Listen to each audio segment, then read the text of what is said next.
Tokomi kolobela thème mususu ezali les liens sataniques. Qui dit lien satanique, ça veut dire quoi?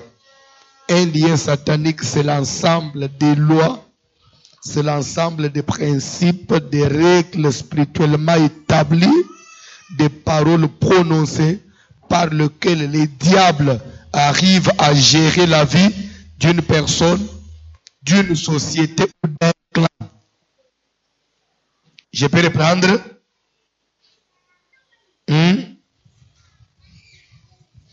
I can repeat. Can I repeat? Okay. Lien satanique, c'est l'ensemble des lois, des règles, des principes spirituellement établis, des paroles prononcées par lesquelles les diables arrivent à gérer la vie d'une personne, d'une société ou d'un clan. Sorte de liens. Il y a plusieurs sortes de liens, mais jusqu'à là, on a vu à peu près 5. Liens humanitaires. Comme premier lien satanique, un lien humanitaire, ça veut dire quoi? C'est le lien qui concerne, c'est une condamnation qui touche l'humanité tout entière à travers notre ancêtre commun, Adam et Ève. Comme nous tous nous descendons d'Adam, nous sommes liés en Adam. C'est une condamnation qui touche l'humanité tout entière. Étant donné que nous avons tous un ancêtre commun. C'est clair? Hein? Lien de l'humanité.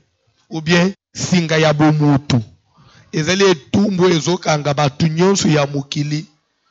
Surtout que biso nyonso touta na koko moko Adam. Exemple, il y a lien humanitaire.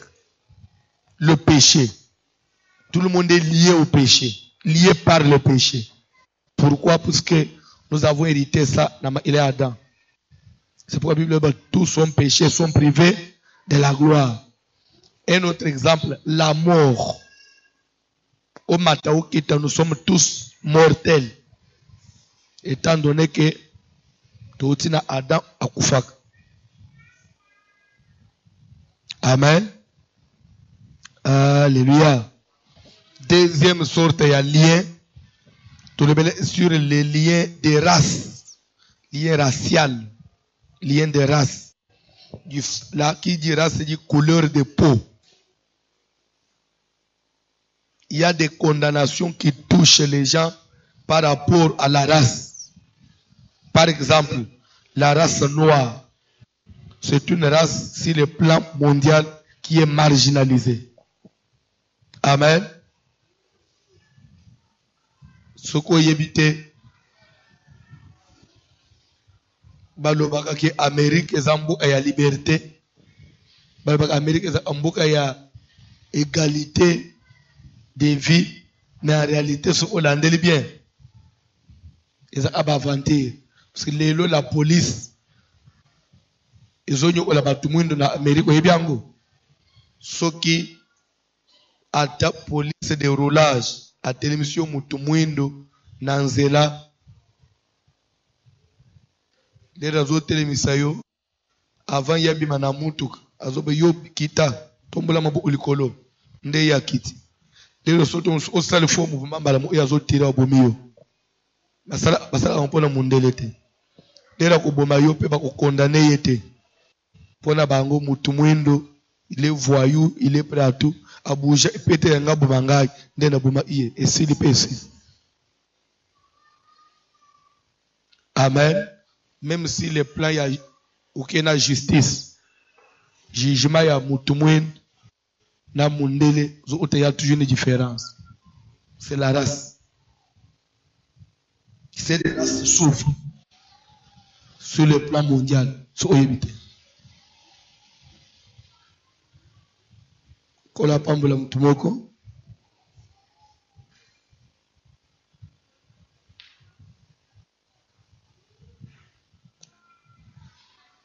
Na kopesa kaka nda isa.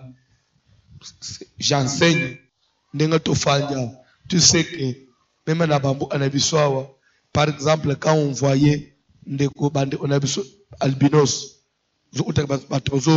on dirait ça inférieur à Batumusus. Non, c'est seulement la race. Alubilo Oana, ça existe. Condamnation, la dinaba, race. Troisième lien satanique, les liens des nations. Ce sont des condamnations qui sont dites dans les pays, dans les nations, dans les du fait d'être congolais, nous subissons makambo mususu. Seulement parce qu'on est congolais.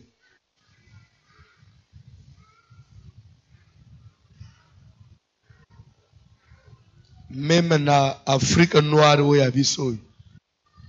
il y a des pays africains aussi comme nous. Mais même sur le plan, il y a visa pour un voyage. Je vous donne un exemple. Si vous êtes malien, vous êtes ouest-africain, vous êtes camerounais,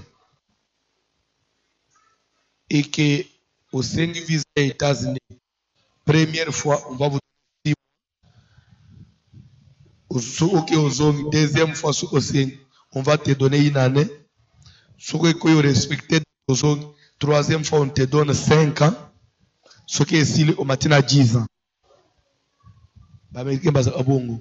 Mais et pas na Congo a toqué 1000 fois le visa ordinaire. Yamoulaï, c'est 3 mois. Et pourtant, première fois, je suis allé aux États-Unis, c'était en 2007. Première fois, je suis visa 6 mois. Je suis 6 mois. Après, ici, je visa na 3 mois. Ce que première fois, je suis 1 mois. Je suis 3 mois. Non, c'est le Congo. Parce que c'est le Congo.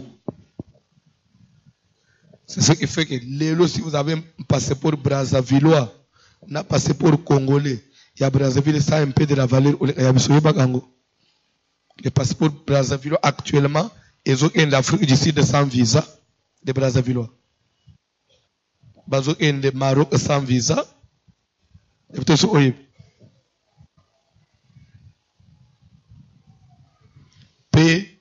Même visa Schengen, ils n'ont pas de difficultés comme nous. Non. France, bazo pesa bango facilement, surtout que bazali colonie française.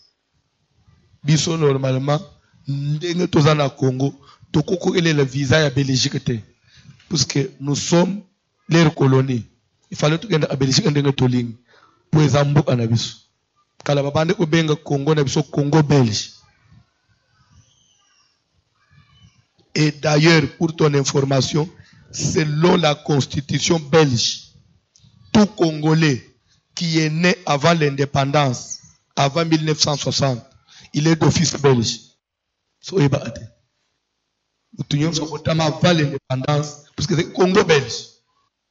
So, comme il a pour tout, normalement, il ne faut pas passer nationalité. Parce que c'est belge. Abotama, il est un Congo belge. Mais bilo, aujourd'hui, c'est étouffé. C'est nos droits. On ignore ça. B Congolais na Belgique. C'est pourquoi les Congolais en Belgique, les gens peuvent la police moto, ça va quoi belé. Et ils ont droit. Pourquoi? Parce que normalement ils ont bazambo anabis. Mais il y a des condamnations qui sont dites dans la nation. Kola pambula mutomoko. Quatrième, national 3, quatrième, ils ont les liens des familles. C'est une condamnation qui touche, qui concerne les gens issus de même enceinte, d'une même famille, d'une même origine. Bref, des proches parents. Nda islam bino boza famille. Bino nous comme famille. Pardon. Famille nous famille kajimbula. Bien famille jamuyo. Papa nous comme les jamuyo. Famille.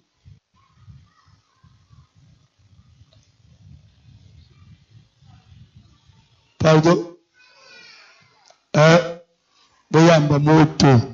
Oh famille, c'est famille Moutombo François. Moto. Au nom de Jésus. Amen. Il y a des condamnations qui concernent des familles. Où vous allez trouver dans une famille. Maladie abangu babila. Oh aba diabétique. Oh ba kufaka na maladie boy. Na âge boy. Ana ba problème boy. Fanda ana mabala te. Babala ana passe. Tile les ana ba famille yo. Ozo utasu mu diplôme d'état bazo mu ngira. Na diplôme d'état oyo. La famille a problème kozwa. Faut mu otaba jeune. Amen. Et enfin, tout le monde est dernier pour ce qui nous concerne jusque-là, lien individuel. Il y a des condamnations personnelles. Ça touche l'homme par rapport à sa marche, à sa responsabilité. La façon dont Moutoumemi vit, lui-même peut se condamner. Tobetelier sur ma boucle.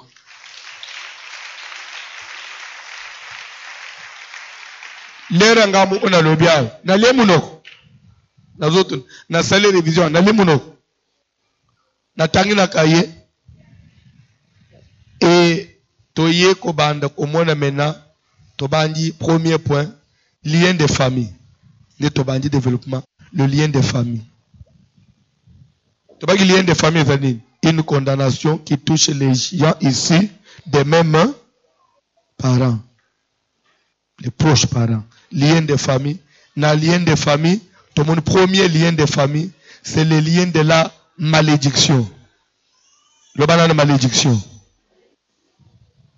Malédiction, de par l'étymologie du mot, de par l'origine du mot, malédiction, ça vient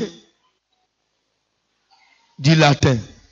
D'abord, ça vient du verbe maudire. Maudire qui vient du latin, ça veut dire maledicere. Quand on dit maledicere, non, maledicere. Latin za abongo. Pona bande obasala littéraire obasali, qui veut dire le fait d'appeler le malheur sur quelqu'un ou sur quelque chose. Mal qui veut dire malheur. Dicere et utina die, hein, qui veut dire parole, voix, parler, dire.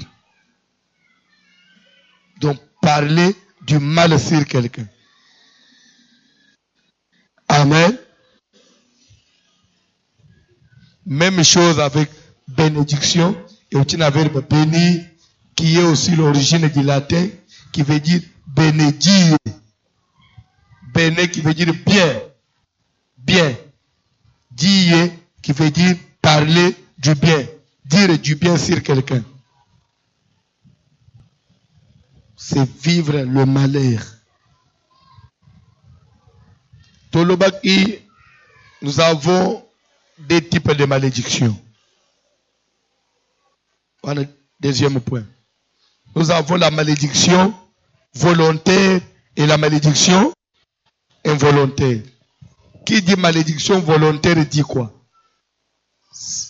Malédiction volontaire, c'est là où nous trouvons l'exercice de la volonté, de notre propre volonté. C'est-à-dire quoi? Vous êtes responsable d'un acte posé. Vous êtes condamné suite à un acte posé, volontairement ou involontairement, mais c'est vous qui êtes auteur. Et si une malédiction tombe sur vous suite à un acte posé, volontairement ou involontairement, Cette malédiction s'appelle la malédiction volontaire. Nous pouvons encore dire malédiction directe. Tandis que la malédiction involontaire, c'est sans l'exercice de ma volonté. Nous pouvons dire indirecte. Différence entre la malédiction volontaire et involontaire. Malédiction volontaire, c'est une condamnation qui tombe sur la personne qui a posé l'acte directement. Tandis que malédiction volontaire, c'est une condamnation qui tombe sur les gens qui ont les mêmes dosages. En d'autres termes, je dirais, c'est une malédiction d'héritage. C'est suite, soit à la lignée de votre famille. Parce que vous êtes descendant d'eux. Tel a posé des actes, et comme vous portez son sang, vous êtes victime. Je vous donne un exemple. Dans cet exemple, il y a malédiction directe, la malédiction indirecte. Malédiction directe. Ce qui est tangi, Genèse 35, 22. Genèse 35, 22. Vous y êtes? Pendant qu'Israël habitait cette contrée, Natangu Jacob abande ovanda na bakwe wana. Nalobi mabe. Ya tangi Israël nga nalobi Jacob. Nalobi mabe. C'est la même personne. Hein? Ezalo kola yo babenga ko mbuyi Jigit. Soki ya tangi pande ke mbuyi habite ce côté. Nga nalobi pande ke Jigit habite ce côté. Nalobi mabe. OK, toi avance. Ruben alla coucher avec Bila, concubine de son père. Ruben alla coucher avec qui? Bila. Qui a posé l'acte? Ruben. Il est allé avec Bila, la femme de qui? La concubine de son père. Tangue Bible. Et Israël l'a pris. Et Jacob, son père, a pris cela. Tofangi. Genèse 49, verset 1 à 3. Rapidement. Genèse 49, 1 à 3. Landa. Jacob appela ses fils. Jacob a bengi bana ne alobi.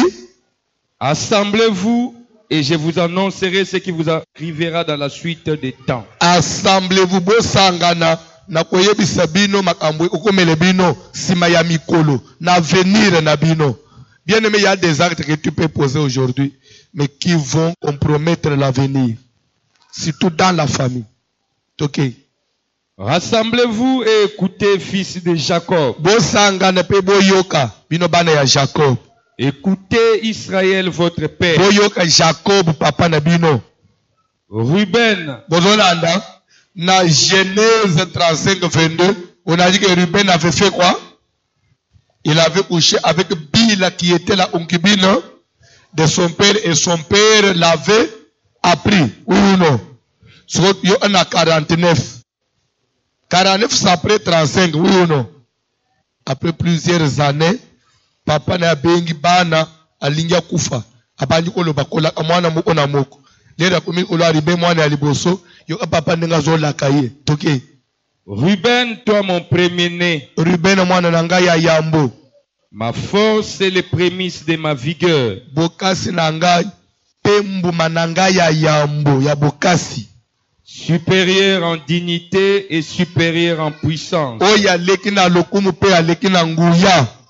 Impétueux comme les eaux. Ozalo kola mbonge na ebale.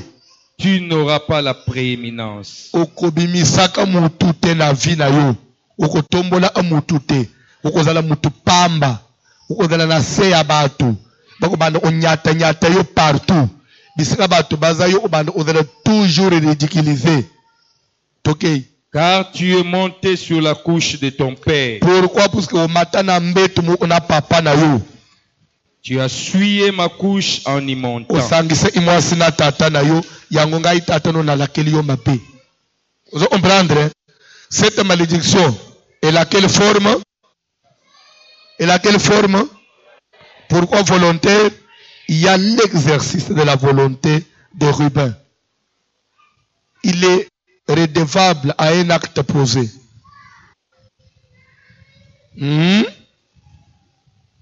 C'est clair? C'est ça ce que nous appelons malédiction volontaire. Genèse chapitre 9. Tobanina verset 20. Rapidement. Un exemple maintenant d'une autre forme de malédiction. Ozo koma, hein? Ozo koma. Vous avez enregistré dans moto. Disque, Giro Yozala Anango. Hein? Il a combien de gigas? Hein? 1 Tera. Salamakasi. Toké papa. Noé commença à cultiver la terre. Noé abandaki ko salabilanga. Et planta de la vigne. Pe alone ki vigno. Il but du vin. Ameli masanga. S'enivra. Alangwe. Et se découvrit au milieu de Satan. Bana moko bayaki awa. Papa na bango amela mabe. Suka meli. Alangwa alal. Asutuki na 2h du matin. Azo oposaki na se soulager. Papa otelema abosani porte à toilette. Afungoli chambre abana. Abandi usuba bana na mbeto. Ndazo mono jende yiri noir. Bana usuka boy basuba cha. Nani papa? Hey! Sacrilège. Aux familles. Papa.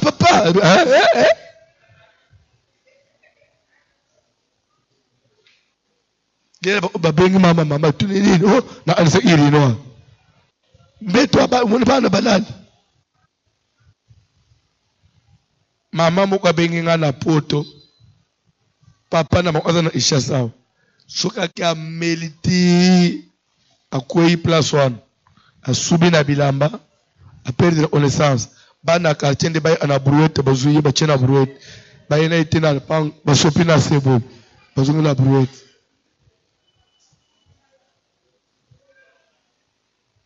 Ay mama na ibisanga papa.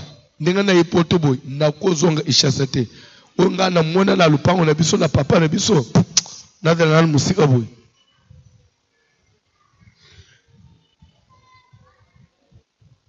Pe ako mama na bango akoya zuye bongo akotie na ndako. Suka pongie zui mama. Akusota muso na ba 7h. Alunguli bilamba nyos papa. Atika ndenga babote azu iti a plastic abimili banda chi afanye na lupango. Leta bana bazumali bazongi mbangu na mama papa zeli bana. Aibo uti nini? Ono nazozo mupepe. Uzando itonini bana basiba kole uzando itonini. Abendiye nanda akamachiputa lingiye. Wana bana bazongi maboyi. Na tulo lupango ufanda. Nyoso ana nini masanga. Oyo zo tomulo bakala.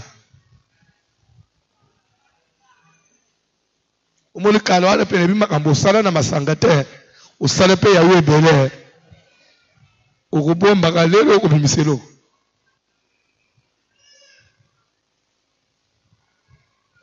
Kola pambula mutumoko. Il but du vin, s'enivra et se découvrit au milieu de sa tente. Toké papa. Cham, père de Canaan. On a dit qui? On a parlé de qui? De Cham, papa de Canaan. Vit la nudité de son père. Qui a vu son père? Cham.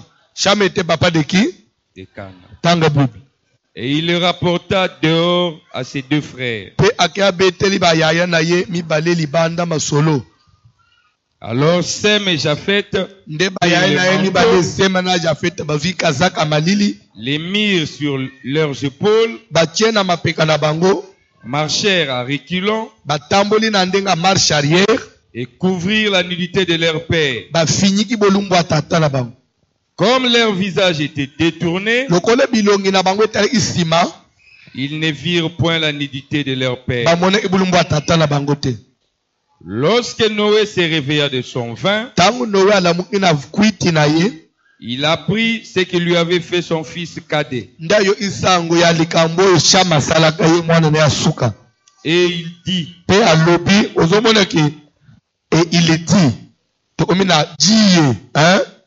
dit, il a parlé, oui ou non? Oui. Maledicere, dit. Ok. Et il dit, maudit soit Canaan. S'il vous plaît. Qui avait vu la nudité de son père? Cham, père de qui?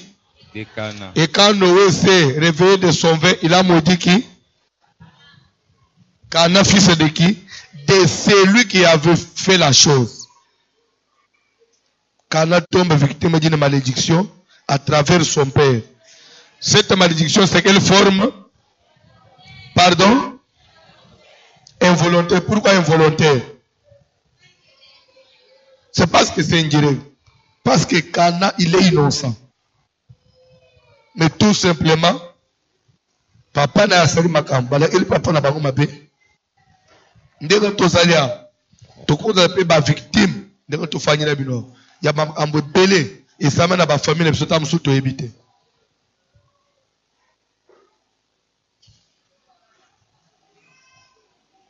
Ilanda amutu. Kana yeoy alaka me mabe. Asala ini. Et pourtant papa na ba mutu asala. Tole egina point wana ya forme de malédiction.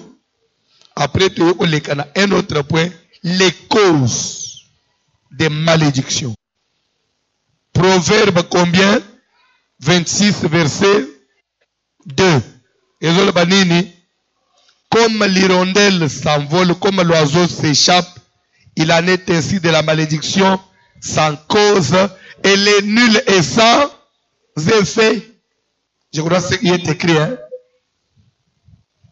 Comme l'oiseau s'échappe, comme l'hirondelle s'envole, il en est ainsi de la malédiction. Amen. Cause de malédiction. Bible dit que malédiction sans cause. C'est que dans la malédiction, moussous. Bako maudire, bako le banon mabé. Mais ce qu'on a innocent et au salé le côté. Quand est-ce qu'une malédiction peut être sans cause? Quand est-ce qu'une malédiction sans cause peut être sans effet? Quand est-ce que la malédiction sans cause elle est sans effet? C'est lorsqu'elle provient d'une personne ordinaire qui n'est pas ton supérieur et qui n'a pas un pouvoir sur toi. Je répète, quand est-ce qu'une malédiction sans cause n'a point d'effet? C'est lorsqu'elle provient de la bouche d'une personne qui est ordinaire, qui n'a pas un pouvoir sacré sur toi. Mais si c'est une personne qui a un pouvoir sacré sur moi, une personne qui n'est pas ordinaire, avec ou sans cause, la malédiction passe. Elle a des faits. Ce qui m'a dit, pouvoir de colonne à yo. Bible c'est le supérieur qui bénit et c'est le supérieur qui le supérieur na yo, ça ne cherche pas de cause. C'est pourquoi papa malam, maman malam, il faut des fois vendre au pambouli banana yo. Ah, Bible dit dans Genèse 49, Jacob appela ses fils et dit, allô bénin, assemblez-vous et je vous annoncerai. Mais sur autant de titre, bénédiction prophétique de Jacob sur ses enfants. Un papa, une maman a le devoir, il a le pouvoir, il a mandat. C'est pourquoi yo paie moana. Ofandi. Tamboul. Osu moi 10 000 francs. Osu moi li papa ya $5. Oyo pesi papa na bino, pesi mama na bino. Après vous pambolanga. Surtout les ozo sana eloko. Les ozo pambola yo. Ozo pambola banzele zo fungwa. Atoke li banda babungisi yo mitumbwana po ezo yo eza passe. Demo ofandi boy. Ata papa na bino aza kidi ba yebite kandinga ozo bima prière. Kotina moi cabine ou flasher moi 500 unités. Après ben allo papa, au mon crédit na téléphone na mon crédit mo ya ngamu tunatindeli pambolanga. Oh mwana na ngai pambolama tikanzambazala na yo kendeli boso. Ozo ende peli boso. Puisque za maluba muto bota yo. Amen. Atazandoki. Oyebika za andoki. Créer abongo, provo akayibongo. Tinde pambolanga. So oyazo pambulo anatake koloka maloba na yepe ko balukela ye. C'est clair? Même chose en église. En église, nous avons aussi des parents spirituels qui nous bénissent. Il y a des bénédictions que nous ne pouvons avoir qu'à travers l'église. Et surtout, autant dans ma famille, tu échoua dans ma ambébélé. Là, tu as une église qui est prospère, une église qui est florissante. Nous devons aussi prospérer selon l'ordre de l'église. Tout le monde peut réussir à l'église de l'église fungwa. Ma ne peut saleni et fungwa. Église en ambition internationale. Église en ambition je suis suivi dans le monde.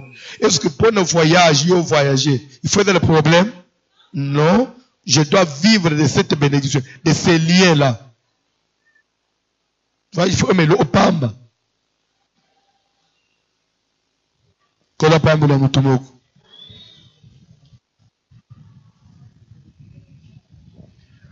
Totalisa qui. Quels sont les gens qui peuvent te maudire sans cause et simbi? Totanga ba parents, ba tité, ba pasteur. Bref, ba tunyo so bazana pouvoir olonayo ba bof kilo muto uzana nyongona ye umelaye so aluma be osimba yo. Amen. Mais les restes, nous sommes ordinaires. Aux innocents, c'est sans effet. Tout ce qui est point yastika. Nazo bandelelo. Ezali les malédictions. Donc, les causes des malédictions, c'est pour la malédiction volontaire. Maintenant, je vais parler ici de la malédiction involontaire. Toujours un de bien. Malédiction involontaire.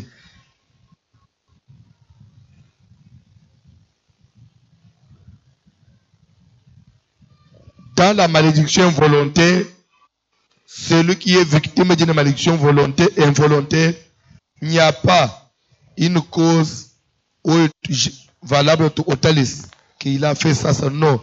Malédiction involontaire et dans les malédictions, moi, mon oiseau hérité, l'anda bien, oiseau hérité, soit na ba parent na ye, soit na ba beaucoup lié, soit na millier afandi, oiseau évolué, na équipe à koti, n'église à sambeli, Zolanda, malédiction involontaire et un héritage à famille, mais out au se limiter dans la famille. Mais d'abord, je parle d'une manière générale.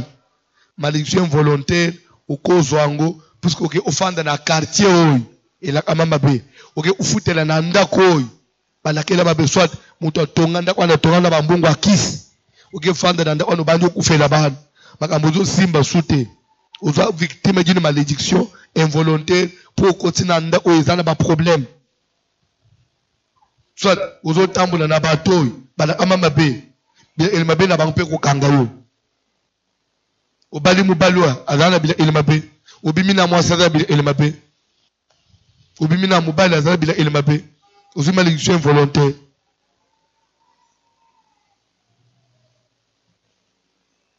Mais plus, puisque nous parlons de la malédiction familiale, tout se limiter kakana héritage ya ndenga famille. Eza oyo mutu azo sangola na ba parents azo sangola na libota na ye na makambo salama na famille na ye famille ya botami nda isa famille na bazaki banganga bazo kota banda kwa banganga ba science occulte papa ni na otaka science occulte na ba science ne banda ba contrat signa akodela kasaka ba vie na bino du fait que atelelo lobike bongana zala ina ye. Oh. Mais les rabande ozoba succès ya bambongo lewan aya nango asumelo atakushi na maternité afutana nango minerval umelango même miliki basumela olezo bébé umeli miliki we utina mbongo wa magie automatiquement vous êtes redevable lelo on. Amen. Maman na biso mo ozali aw Ana bébé. Hier, après prière à Pok, aïe le bonsoir Zolé, le pasteur. Ça a quelque chose. Ça ne va pas. Mobali na ya za soda, bazovanda na kal fungula. Mobali na babandi osambelao. Ba prier. Baza mobali ba ambo zo se plaindre pasteur sambela, le moto coach service to sambela ambo simbi, muto mo nyongo futi, ere moko kota sala abazu besi ba moi prime. Ça fait 3 mois mobali alingi ko église te. Na bengi sina lembi. Mobali alingi suma amuna nzambe te. À la grande surprise, maman me dit il y a 2 jours. Amoni mobali azo kota na ndako na mutuka auti ville kosomba ba écran plat ba chaîne musicale ba kiti biloko asika pa kotina ndako tala liboki à dollar. Pe mobali azo que désormais na ndako oyo pa mateya pa ba prière ba buki bike pa makambo nzambe. Lingi suko mbwana utanga nkwawo te. Ambo osambele isili. Na ndenge nini? Mobali nanga ubimi mabo opam. Ozonga na bi oyibi ote. Na ba signe alubi mobali bani osala ba cérémonie ba nini? Mobali nanga asimbi magie. Papa za simple soda mais mbongo ye nangu papa na zu vertige. Tala liboka dollar.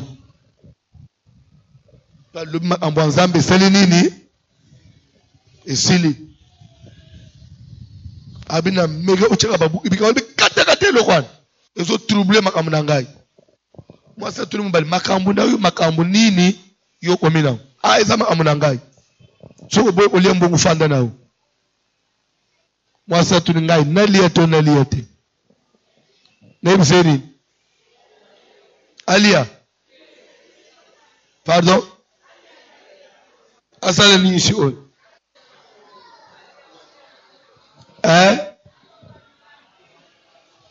Atika mbaliwana. Webi mubali yangu.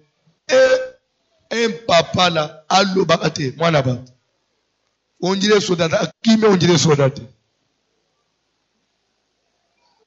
Alibi pasi eleki. Alimine usufri. Apone nzela mukuse. Moi seul na mukolo mu papa. Babilo échanger na ndako. Mbongo ye. Vi échanger na mukolo moko.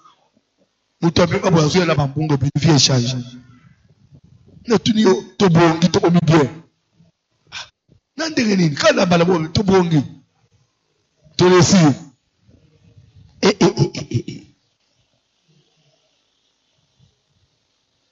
Amachiribu ambo de peso dépenser ndengoli oboyi dollar oboyi dépenser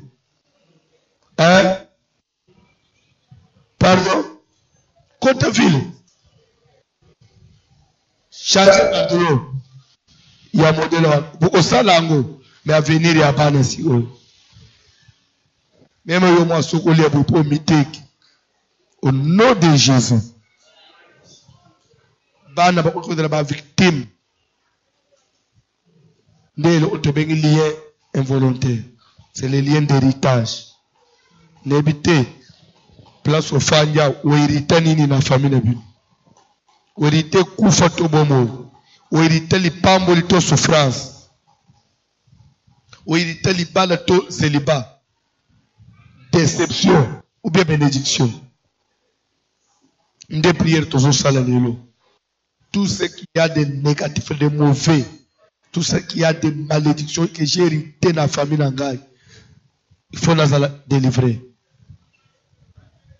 Nous avons avant de terminer, prière contre les liens. Les liens, on ne les chasse pas. Au nom de Jésus, nous avons les liens nyonso. Bima, ekende, lien à malédiction, na télémélio, bima la vie d'Angaï. Soko sambe libongo za burike moko obi burike oza penza zoba penzo ya zobo ya memela abazoba bilamba do zobo penza bazoba bamonela Liés, on ne les chasse pas, mais liés, on fait comment? On les brise, on coupe. Le démon, on ne les coupe pas, mais on les chasse. Neti pele na balia, mote zisa. Lien nyo sezo kanganga ote mela famille nanga izika. Ekatana, ezala brisé. Nazala libre. C'est pourquoi Bible dit que Jésus chassait les démons, mais Sir Lazare il a dit déliez-les et laissez-les. Il n'a pas dit chasser, non. Déliez-les. Il faut chercher à être délié, être libéré toute condamnation à famille. Moto qui te tomba, ce qui est tumbu moko, ils ont pesé le colon nangai, ou temela ba parents, ou temela ba koko, ou temela famille, ou temela makambo salama il y a des siècles. Bande, ou tenez une chose, lié et koki ko kanga yo, même 1000 ans après, ils ont agi. Nous avons un petit exemple pour terminer. Noé à laquelle koko na ye omba koko angulani. Pardon? Koko na ye Cham. Oui, bah tout sous. Ils ont la société qui m'a élu mingitaire. Bah ils ont trop des euros. Koko na ye nani Cham. Koko na ye nani basi. Kana mwana na ye nani. Umoni bana nanga mayele bangwana yo funa itso class kola pambola mutumo Noa la kili kana et na époque ni ça fait combien de siècles de Noé à aujourd'hui plus de 6000 ans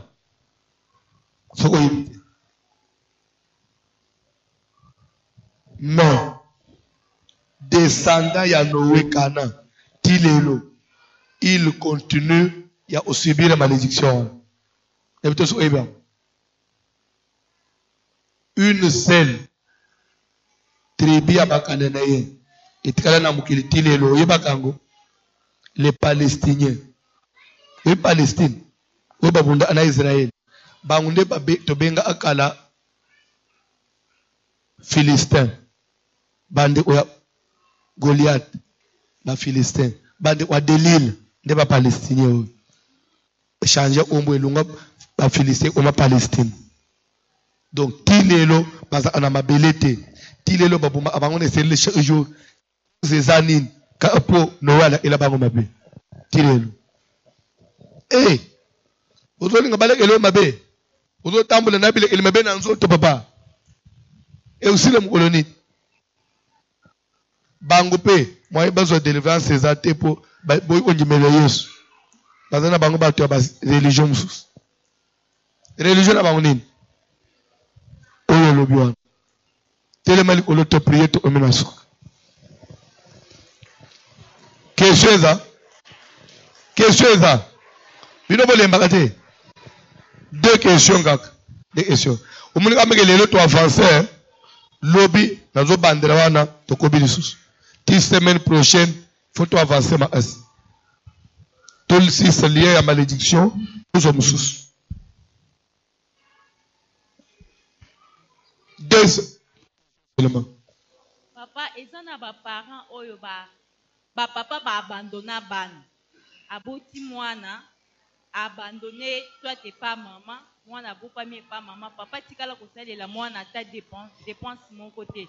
Tout qui a simba ba kisi na e. Et que moi, na wana abénéficie na mbongo ni abakisi wana. Est-ce que y a pas azamu? Oui, aza alamodi. Ponani à partir de Makila.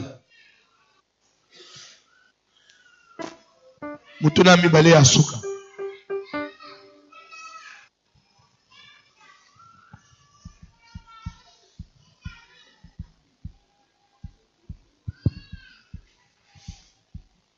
Oui, excusez papa, je voulais savoir un peu, Erolobi Likambouya, malédiction sans cause.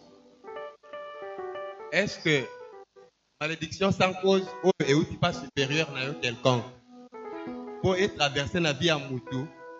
Est-ce que le fondement biblique dans la Bible c'est Salema Moutou a sali de l'autre côté un supérieur à maudire et puis hasard réellement maudit. Nzamba pambula yo. Bazo tangele biso nombre 22. Tobani na premier verset. Rapidement.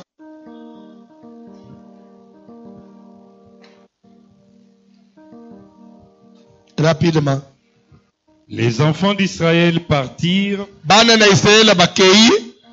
et ils campèrent dans les plaines de Moab, Pe bakomi na plaine ya Moab. au-delà du Jourdain, Na ngambo ya Jordani. vis-à-vis de Jéricho. Wana batalani na Jericho. Balak, fils de Tzippor, Balak mwana ya Tsippor. vit tout ce qu'Israël avait fait aux Amoréens. Na komona makambo nyonso Israël ndenge Israël anyokolaka bato na amola. Et Moab fut très effrayé en face d'un peuple Nde aussi mboka na nombreux. ye Moab ezo isomo en face ya bana na Israël surtout pona nombre na bango. Il fut saisi de terreur en face des enfants d'Israël. Somo ekangi ye liboso ya bana na Israël. Moab dit aux anciens de Madian, Nde baye kosolola na bampaka ya mboka na bango. cette multitude va dévorer tout ce qui nous entoure, Ebele ya bato bakobebisa nyonso ezali ya biso. comme le bœuf broute de la verdure des champs. Ndenge ngombe aliaka matiti ya zamba. Balak, fils de Tzippor, Balak était mwana ya alors Tsippor roi de nde Moab. azalaka mokonzi ya Moab na ntango wana. Il envoya des messagers auprès de Balaam, Nde atindi Péor, bamemisango epai ya Balaam mwana ya Peor à Pétor sur le fleuve, na Petor kote ya ebale dans les pays des fils de son peuple, na mboka na ye afandaki, afin de l'appeler et de lui dire, na kobengisa ye yebisa ye voici un peuple sorti d'Égypte, tala libota moko euti na Egypte, il couvre la surface de la terre atondisi mokili, et il habite vis-à-vis de moi. avandi face à face na ngai. Viens, je te prie, Ya anabondeli yo, maudis-moi ce peuple, elela ngai libota wana mabe, car il est plus puissant que po moi. balenga makasi. Peut-être ainsi pourrais-je les battre Soko modila bango, ba ozala affaibli, ta mosusu na kobeta bango. et les chasserai-je du Pe pays. na obenga na bango na mboka oyo. Car je sais que celui que tu bénis est béni, Po ete nayebi ke mutu yo opambolaka apambolamaka, et que celui que tu maudis est maudit. mutu yo olakelaka mabe ata koze eza te alakamaka mabe. Les anciens de Moab et les anciens de Po Madian to partirent, avance wana toza na nombre 22 soki tobangi 23 na premier verset wana Israele baza musika eza neti Israele baza na matadi soki okopa moko ezotema balakela bango mabe na makambo bango bayebi te. Balaam siko aye atongi hotel amati na montagne mpo abanda kolakela Israele mabe po atinda maloba abilakela mabe ote bazali nzambe atabe soki alobi Israele bakobeba. Bible oyo balera azolinga modi nzambe azobongola lolemo na ye ezobima benediction ole babalaka mabe komi bazala beni ole bayishua alobi bakende liboso moto abengisaki asiliki na bengi yo ela bango mabe yo bandi omodire bango ye balu amela osaleli ngalo ngana modire nzambe azobongola lolemo na ngai. Dieu a eu peur que si Balaam maudit Israël, Israël va être maudit. Car celui que Balaam maudit est maudit. Pourquoi? Parce qu'il était prophète. C'est clair?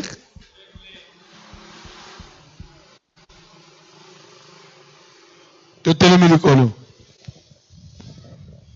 Cantique.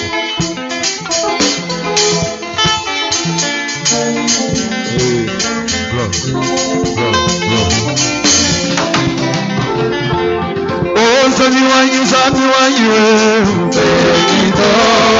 Sami wanyu, Papa wanyu, Yesu wanyu, Tutu wanyu,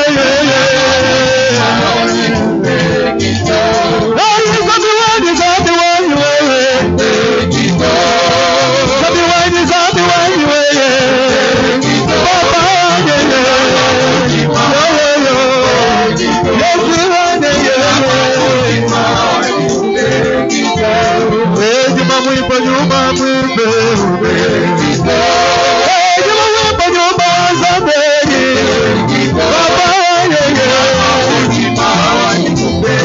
Hallelujah.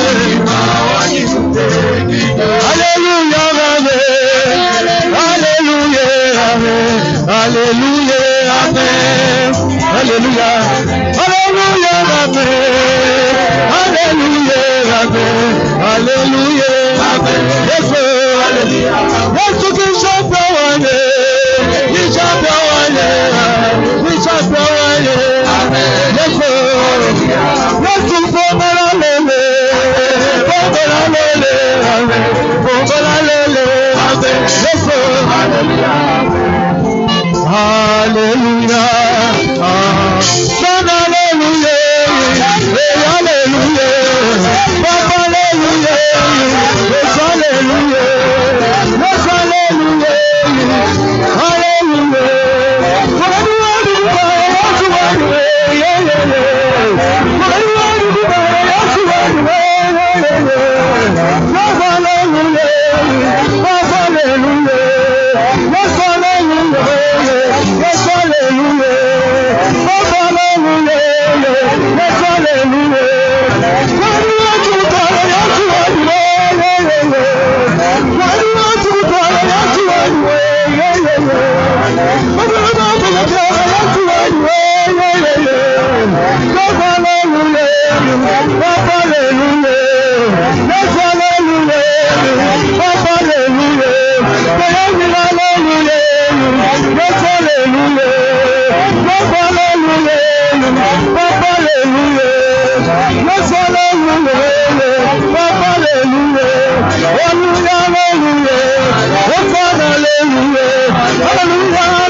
Na bino papa batu bozo yembelo njire basiliki na bango je balingi na bango te osiliki ko izala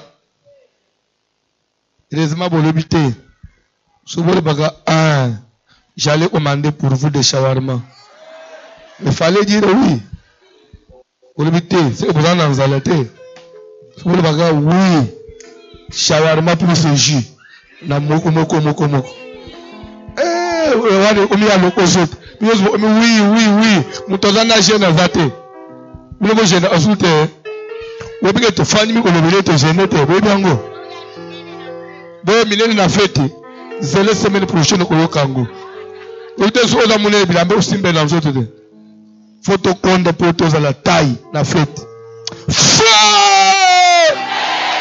Malédiction volontaire. Ce qui est volontaire, c'est que toi-même tu as participé, oui ou non? Pour avoir la délivrance, qu'est-ce qu'il faut? Il faut d'abord la repentance et la réparation. Oyebi, involontaire, moto na zambe qui te tumba makila et tumba singa nyoso zo kangangai, utemele lignée, utemele bisika na kola, utemele bipai na fandi, moto na zambe kita, to sabele na ombo na Jésus. Toute malédiction involontaire que j'ai hérité de ma famille, que j'ai hérité na milieu, na kolela na evolua, moto qui te passe ya wetumba, toute forme de malédiction, toute sorte de malédiction, toute sorte de condamnation dans ma vie.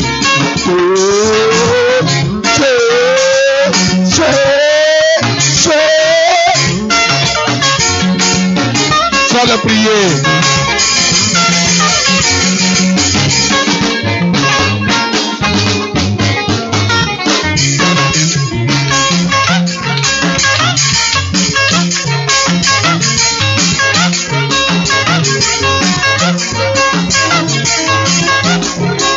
Ça la prière. Malédiction Dios. Condamnation Dios. Il appelle ma tête Dios. Dans le colon ngai, le kanda ngai, le va pécher ngai dans son famille, le feu ngai dans le bosso, le va pécher dans le pic comme la munazab.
De Jésus-Christ, le chiffre de Dieu, le feu de Dieu, le feu de l'Éternel, le feu de Jésus-Christ, le feu du Saint-Esprit, le feu qui m'a, toute malédiction volontaire, et ceci-là, et ce qui m'a, et ce qui est, là la prière. Voici l'homme de douleur.